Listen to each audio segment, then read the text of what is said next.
pour accéder aux outils de Google, on se rend sur google.com. Comme ça. Ou n'importe quelle page de Google. Là, des fois, il y a des navigateurs qui ont ça comme page d'accueil par défaut. Là, ça fait tout à fait le travail. Tant que vous êtes sur une page qui a cette allure-là, et ce qu'on va faire pour accéder là, aux différentes applications proposées par Google, c'est cliquer sur les petits points qui se trouvent en haut à droite, donc les 9 petits points. On clique là-dessus. Ça ouvre une petite liste d'applications avec des icônes très colorées.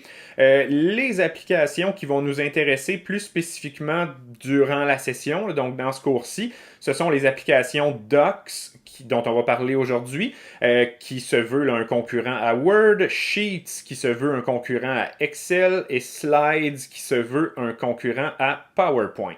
Donc, ce sont les 3 applications qu'on va aborder dans le cours ici, là, mais comme vous voyez, il y a plusieurs applications qui sont offertes par Google, des applications de base comme un chat, une gestion d'agenda ou de calendrier, un outil de traduction et ainsi de suite, là.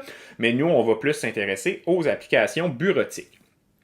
Pour accéder à ces applications-là, il faut avoir un compte Google. Donc, aussitôt que vous avez une adresse Gmail, un compte sur YouTube, ça vous active un compte Google par défaut. Là. Si vous voyez, moi ici c'est ma photo là, qui est en haut à droite, là. Si vous voyez autre chose que le bouton connexion en gros bleu, là, c'est que vous êtes déjà branché à votre compte Google. Sinon, ben, vous pouvez appuyer sur le bouton connexion, puis sur la page Canva du cours, j'ai mis là, un petit pas à pas là, pour se créer un compte Google pour les personnes là, pour qui ça ne serait pas déjà fait. On va se rendre aujourd'hui sur Google Docs. Donc, je clique là-dessus et ça va démarrer l'application. Si vous n'êtes pas branché à un compte Google, ça va vous demander de vous connecter là, avant de démarrer l'application. Donc, comme je l'ai mentionné tout à l'heure, je ne souhaite pas faire de tour exhaustif des différentes fonctionnalités qu'il y a dans l'application Google Docs. La raison étant que c'est très similaire à Word, puis c'est comme je le disais tout à l'heure, c'est davantage ce que je veux vous amener là, à comprendre que entre un traitement de texte puis un autre, là, il y a souvent des différences dans l'interface, mais pas beaucoup de différences dans les fonctionnalités. Fait que on va s'en convaincre en créant un document vide. Donc là, on était sur la page d'accueil de Google Docs, qui ressemble beaucoup à la page d'accueil de Word. On se crée un document vide. Bon, ben, je vais faire quelques petits exemples là, de fonctionnalités. Allo 1, Allo 2, Allo 3. Si on veut faire de la mise en forme, donc mettre du texte en gras, en italique, changer la police de caractère, tout ça se trouve sensiblement aux mêmes endroits que dans Word. On a donc un bouton pour mettre les choses en gras, un bouton pour mettre ça en italique, un bouton pour souligner. On peut changer la police de caractère ici. Donc, on a ce genre de fonctionnalité-là qui est située pas mal au même endroit que dans Word. Donc, vous ne devriez pas être trop perdu avec cette interface-là. Même chose pour la création de listes, donc des listes numérotées ou des listes avec des puces. Vous avez directement là, les boutons ici, liste à puces, liste numérotée. Donc, vous avez ces options-là. Pour faire de la mise en forme puis je reviens sur les listes là, brièvement. Si je choisis ma liste numérotée, j'ai aussi un menu déroulant pour changer là, le style de la liste. Si je veux mettre des A, B, C à la place, on peut faire ça là, exactement de la même façon. On parlait de liste numérotée ou liste à puces, on peut faire ça. On peut faire de la mise en forme de paragraphes, donc aligné à gauche, à droite, centré, on peut faire tout ça. Les boutons sont pas mal aux mêmes endroits que pour Microsoft Word. Si on a vu dans Word comment ajouter des liens hypertextes, ben on a la même possibilité dans dans Google Docs. On va se rendre dans le menu Insertion. Il y a beaucoup de choses qui vont se passer dans ce menu-là. L'interface de Google Docs, c'est une interface qui est moins basée sur les boutons avec les onglets. Là. Beaucoup plus de choses se trouvent dans les menus. Donc, c'est une petite différence là, par rapport à Word, mais quand même, là, il y a moyen de s'y retrouver justement parce qu'il y a quand même pas mal moins d'options que dans Word. Fait que s'il y a moins d'endroits là, où se perdre dans l'interface. Mais donc, dans le menu Insertion, on a l'option lien. On choisit ça. On veut envoyer ça sur 3W. Comme ça, on applique le lien et voilà, là, si on clique sur le Halo 1, ça va nous envoyer sur un site web.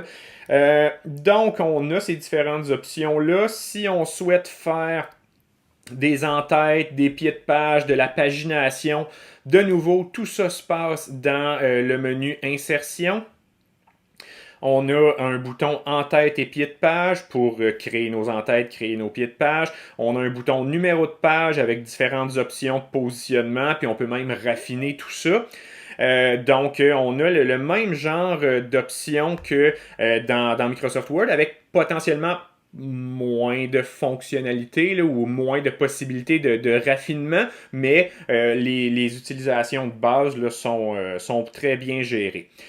On a vu dans Word comment créer un filigrane, donc un mot là, en arrière-plan pour indiquer que notre document est un brouillon ou quelque chose comme ça. Bon, on peut faire exactement la même chose dans Google Docs, toujours dans le menu Insertion en choisissant filigrane. Ça nous amène une interface où on peut mettre soit une image en filigrane ou encore un texte confidentiel, comme ça. Donc, ça a exactement le même effet. Dans Google Docs, on peut également créer des tableaux comme on le faisait dans Microsoft Word. Donc, une fois, de nouveau, là, dans le menu Insertion, on a l'onglet Tableau où on peut choisir la taille de notre tableau jusqu'à une limite de 20 par 20. Donc, prenons un tableau le plus raisonnable, 6 par 4. Ça vient nous ajuster ça, nous ajouter ça dans la page. À partir de ce tableau-là, on peut remplir les cases, là, mais on a également accès à la modification de bordure, comme c'était le cas dans Microsoft Word. Encore là, peut-être un petit peu moins de possibilités de personnalisation, mais quand même, là, on a accès, si on clique sur la petite flèche ici, à la gestion des bordures, on peut mettre de la couleur et tout. Donc, on a le même genre de fonctionnalité. Puis, je vais vous laisser là, explorer ça de votre côté parce que, justement, là, c'est bon pour la santé de... partant d'un logiciel que vous commencez à connaître, donc Microsoft Word, allez voir un autre logiciel qui fait sensiblement la même chose, puis essayez de vous y retrouver là, dans les menus. Donc ça, c'est pour la gestion des tableaux. Si on souhaite faire là, une petite mise en page particulière en mettant des colonnes, par exemple, là, à ce moment-là, on va dans le menu Format.